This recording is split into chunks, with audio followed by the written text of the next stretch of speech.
Bueno, muy bien. En el último informe de gestión de Marcos Peña se conoció que el Estado gasta 130 millones de pesos para sostener a la Iglesia Católica. Lo cierto es que a raíz de esto se generó un debate muy amplio y también dos proyectos que pretenden derogar esto, cambiarlo. Bueno, uno de ellos lo hizo Alejandro Echegaray, diputado de Cambiemos, y está con nuestra compañera Carla Ricciotti. Carla, buenas tardes.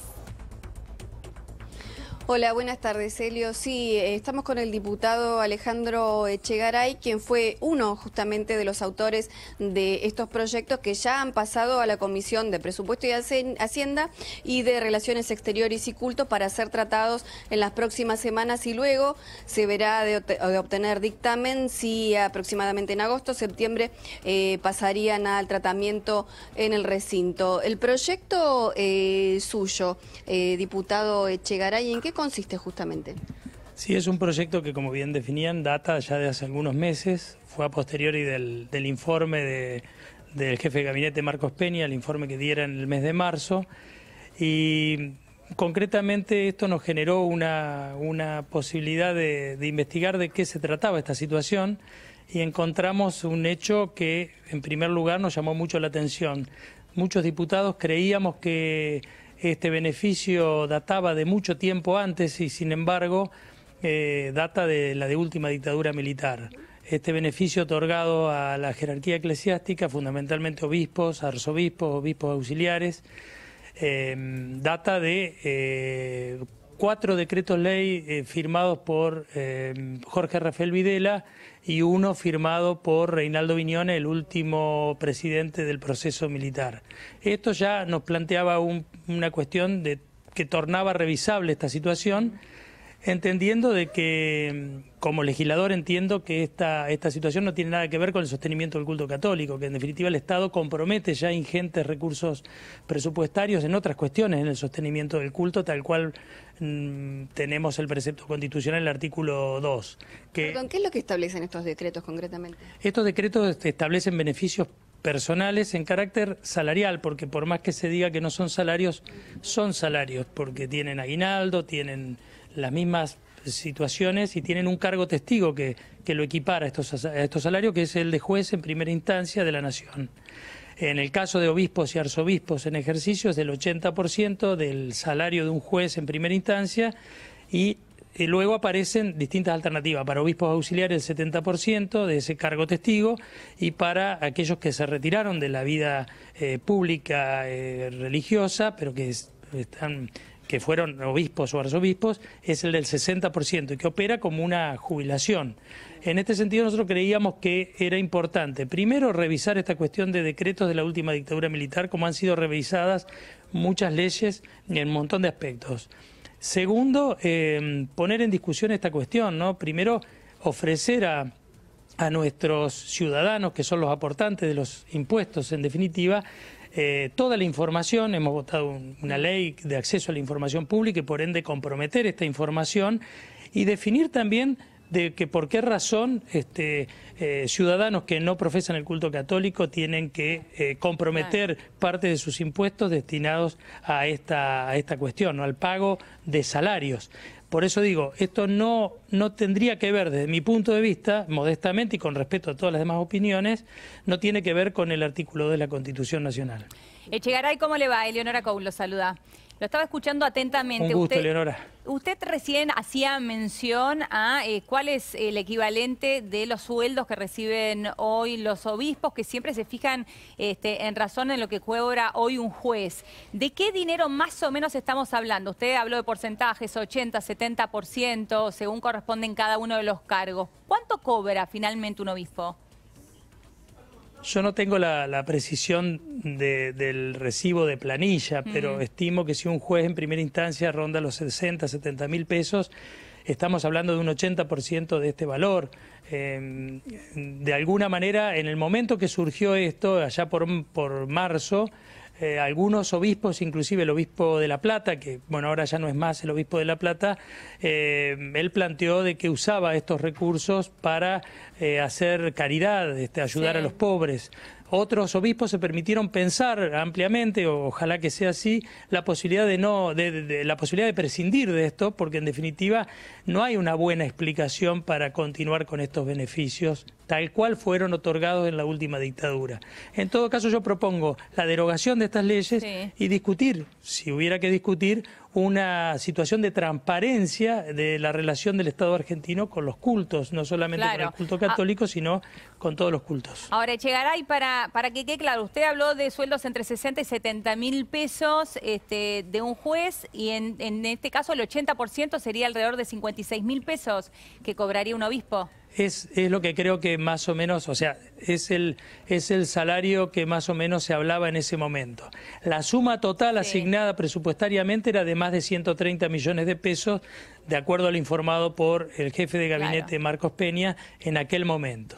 Perdón, si se me permite una acotación. En ese momento Marcos Peña había aclarado que tenía la información de que un sueldo de un obispo o un arzobispo variaba entre 40.600 y 46.800 pesos promedio. Está bien. Bueno, ahí hay una cifra más concreta, o sea que en definitiva me habla de que es el 80% en algunos casos, el 70% en otros casos, y para el caso de los retirados el 60% de ese cargo testigo.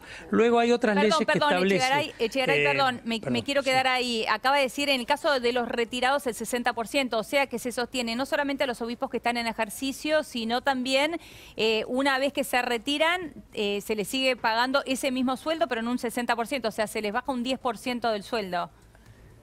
Así es, opera como una jubilación de alguna manera, como un seguro de retiro. Sí, una jubilación. Bueno, una jubilación de privilegio, teniendo en cuenta las jubilaciones, ¿no? Y se establece creo que en el decreto ley 21.540 establece lo del 70%. Y lo del retiro lo establece en el 22.162, el decreto ley 22.162. Claro. Por eso digo que son 4 decretos ley firmados por Videla y 1 firmado por Reinaldo Viñone que establecen todos estos beneficios. En este caso estamos hablando exclusivamente de obispos o también de curas párrocos. Hay un decreto ley que establece para curas párrocos una categoría testigo que es la de la categoría 10 de la Administración Pública Nacional, como así también para seminaristas. Este es otro decreto ley de los firmados en aquel momento que establece una beca para todos los que accedan al seminario a ingresar a la carrera eclesiástica, a la carrera de prelado. O sea que cuando hablamos de estos 130 millones de pesos que usted recién mencionaba, que de hecho también hizo mención a esto Marcos Peña en el Congreso, estamos hablando de sostener a seminaristas, curas párrocos y obispos. ¿Algún otro gasto más? Obispos, arzobispos y obispos auxiliares. Exactamente.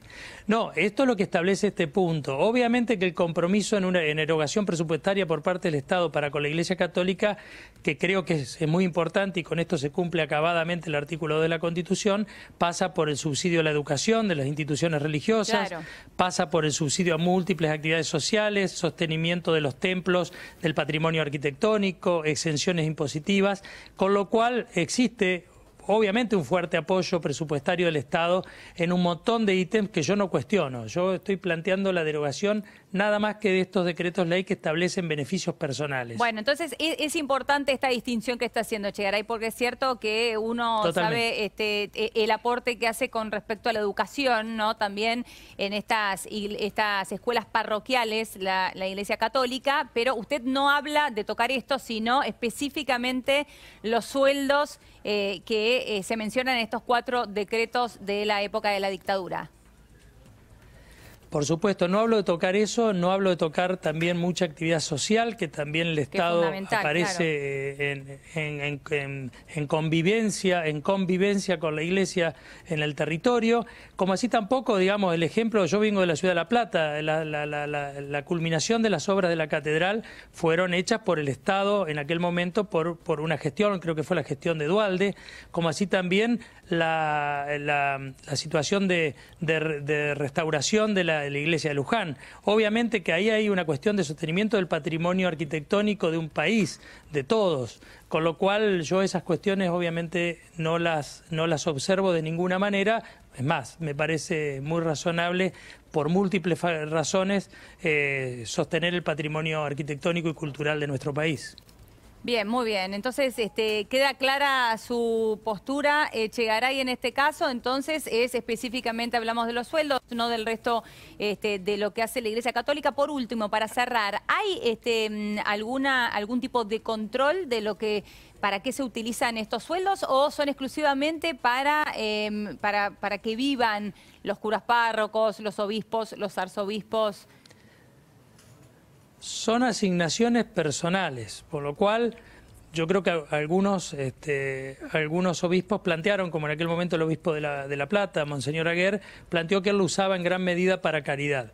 Pero en realidad no hay por qué rendir cuentas, porque son asignaciones o beneficios personales que otorgó el Estado en un determinado momento. Yo lo que aspiro es que en los próximos meses, en la segunda mitad del año, todos estos proyectos que se presentaron tengan trámite parlamentario y se discutan las comisiones específicas y encontremos una forma de abordar estos temas con total transparencia, digamos, ¿no? No solo para el culto católico, que es la mayoría de la población argentina, sino para todos los cultos. Creo que hay una forma de generar en democracia una discusión con transparencia, con seriedad, que no tiene absolutamente nada que ver con tener una actitud anticlerical o cosa que se le parezca. Creo que pasa por no dejar temas debajo de la alfombra en la democracia argentina. Muy bien, clarísimo. Echegaray, muchísimas gracias por su tiempo. Gracias, Carla, también por tu trabajo. Y ahora vamos a cambiar de tema porque tenemos una información de el Banco Central de la República Argentina subió las tasas cortas de las LEVAC.